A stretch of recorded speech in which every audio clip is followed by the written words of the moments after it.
إن الحمد لله نحمده ونستعينه ونستغفره ونعوذ بالله من شرور أنفسنا ومن سيئات أعمالنا من يهده الله فلا مضل له ومن يضلل فلا هادي له وأشهد أن لا إله إلا الله وحده لا شريك له وأشهد أن محمدا خير نبي أرسله أما بعد Allahun azza wa jalla falënderojmë, prej tij falë dhe ndihmë kërkojmë.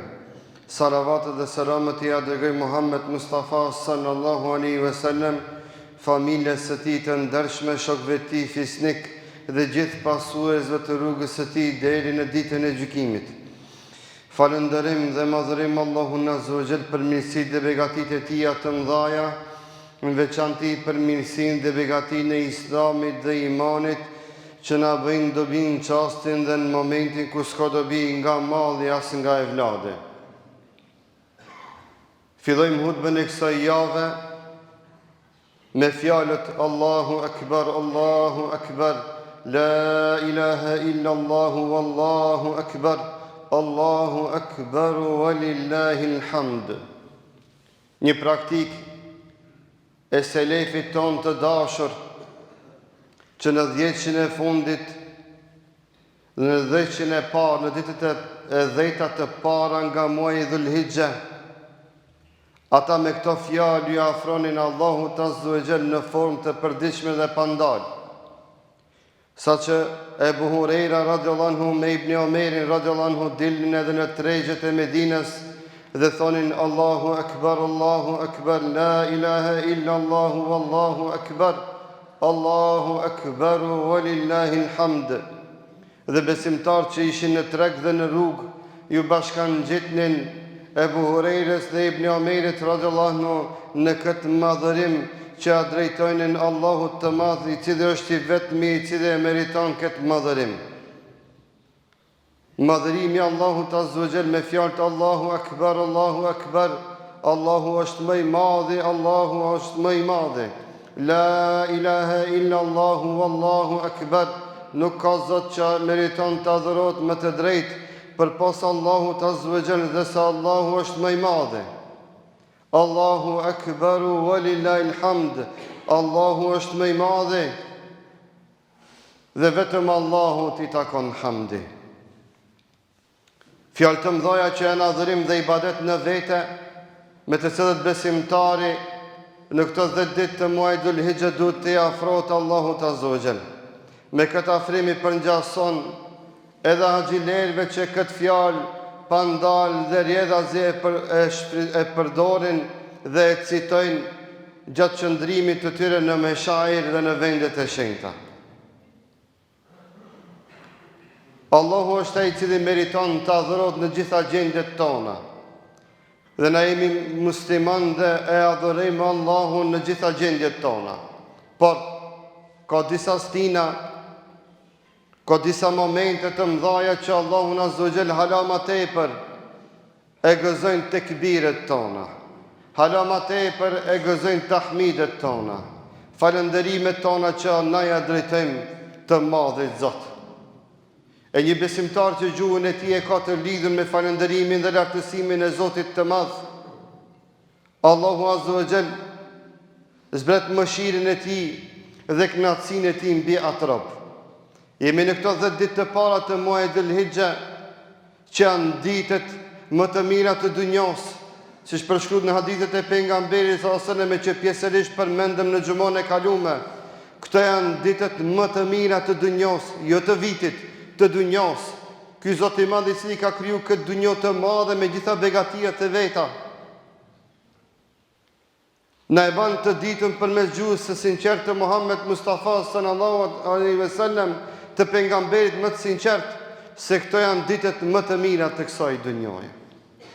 Kjo dunjë me gjitha këto të mira që i ka në vete, i ka edhe këto ditë më të mira, e që selefi, Zoti qoftë i kënaqur me të, na kanë mësuar se si këto ditë mi bo hala më të mira dhe si me arrit begatit dhe mirësit e këtyre ditëve të mëdha të mira.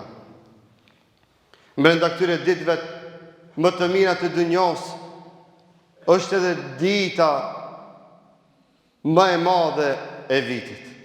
Dita që Zoti i Madh krenohet para melaqeve, krenohet para melaqeve dhe para banorëve të qiellit, për banorët e tokës, që atë ditë e arrin dhe ju mundësot nga Zoti i Madh që me qenë në Arafat apo me qenë në vendet e tyre agjërueshëm. Dita e Arifës, që i bie ditë e enjte, me qëllim sot përzgjodha këtë hutbe, që të përkujtojmë njëri tjetrin se si t'i kalojmë këto 10 ditë. E çfarë duhet të bëjmë në ditën e Arifës, që shënohet në hadithin, që shënohet në Sahihun e Imam Muslimit, hadithi i pejgamberit sallallahu alajhi wasallam, ku ai thotë: "Siyamu yawmi Arafa, ahtasibu ala Allahi an yukaffira as-sanata allati qablahu was-sanata allati ba'dahu wallati ba'dahu." Tha Muhamedi sallallahu alajhi wasallam, agjërimi ditës së Arifës, agjërimi ditës së Arafatit, kam bindjen e fortë e Zotit i Madh, se kjo ditë i fal gjunahet e vitit të kaluar, i fal gjunahet edhe të vitit të ardhshëm. Dita e amnestisë, ku Allahu amneston robërit e vet nga gjunahet e bëra që i kanë në vitin e kaluar dhe në vitin që do të vjen. Kush mund me ta garantuar një gjë të tillë pas Zotit të Madh? Dhe cili do t'ja kishte liu vetvetes që ka pak matematika të shëndosha që me një ditë agjerim të sinqert të arrijë këtë shpërblim të madh. Me një agjerim në ditën e Arifës të agjeron të abstenon nga haja dhe pija për hir të Zotit të Madh, me bindje të thellë se Allahu ka më afal gjunat e vitit të kaluar me të ardhshëm. Kush është ai që e lën dhe braktis këtë shans të madhe, që i bjen në ditën e enjte, 6 ditë pas kësaj dite? Andaj, mos harroni ditën e amnestisë, ditën e faljes, ditën ku Zoti gëzohet me robërit e vet, ditën ku Allahu edhe krenohet para melaqeve dhe thotë: këto janë robërit e mi. Pse kanë ardhur këtu, i pyet melaqet, për ata që janë në Arafat, lum për ata për shpirtin e tyre. Por Zoti i Madh njëkohësisht gëzohet edhe me agjerimin e agjëruesit, i cili la hajën dhe pijen për të arritur kënaqësinë e të Madhit Zot. Allahu na i bëft nasib gjithëve të arrijmë këtë kënaqësi. Të dashur vëllezër, krahas tekbirit, krahas agjerimit, krahas punëve të mira, në këto 10 ditë ka shpërblim të madh dhe sadakaja. Andaj edhe me qëllim një kërkesë që e kam të kahmoqme nga vëllezërit e tonë që ndërtojnë xhamin në Aldincë, e kam prolonguar me muaj të tëra që me kërku nga ju gjithë së bashku na sot të ndihmojmë ndërtimin e xhamisë në fshatin Aldincë të Shkupit. Dhe jemi xhamia e fundit që e paraqet këtë kërkesë para besimtarëve. Shuma ka qenë shumë më e madhe dhe e di se kanë mbet edhe 8.000 euro pa mbuluar.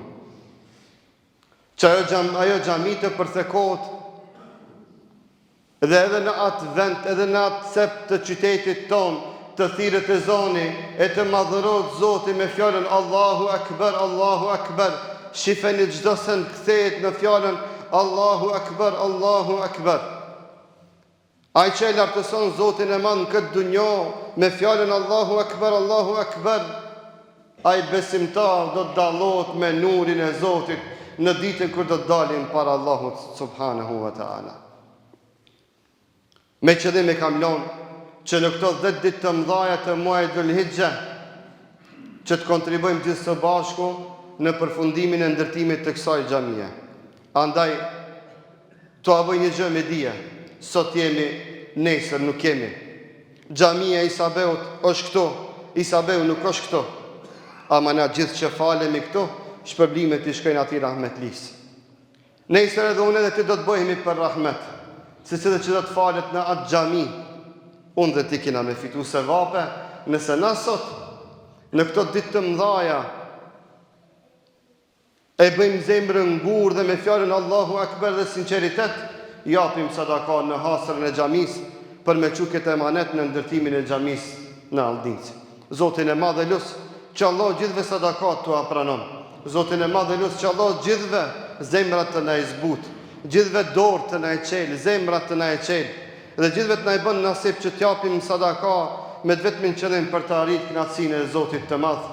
Aqulu qawli hadha wastaghfirullaha li wa lakum fastaghfiru innahu huwal ghafurur rahim.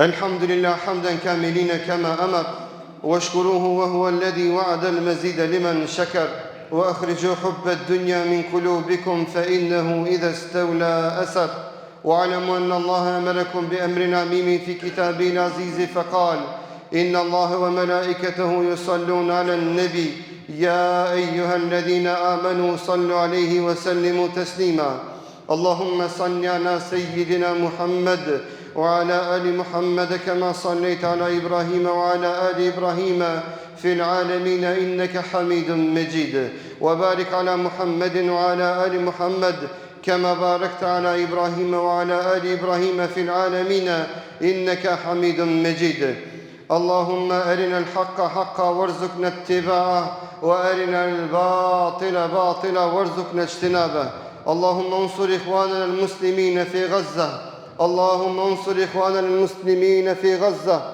اللهم انصر إخواننا المسلمين في فلسطين اللهم أيدهم بتأييدك اللهم وانصرهم بنصرك اللهم أوقف الحرب اللهم تقبل موتاهم من الشهداء اللهم واشف جرحاهم اللهم وارحم موتاهم يا أرحم الراحمين ويا مجيب السائلين اللهم أهلك الظالمين بالظالمين اللهم عليك باليهود الغاصبين اللهم عليك باليهود الغاصبين اللهم انتقم اللهم انتقم اللهم إنهم سفكوا الدماء وهتكوا الأعراض اللهم ودنسوا المقدسات اللهم عليك بهم اللهم عليك بهم يا رحمن يا رحيم انصر إخواننا المسلمين في غزة إن الله يأمر بالعدل والإحسان وإيتاء ذي القربى وينهى عن الفحشاء والمنكر والبغي يعظكم لعلكم تذكرون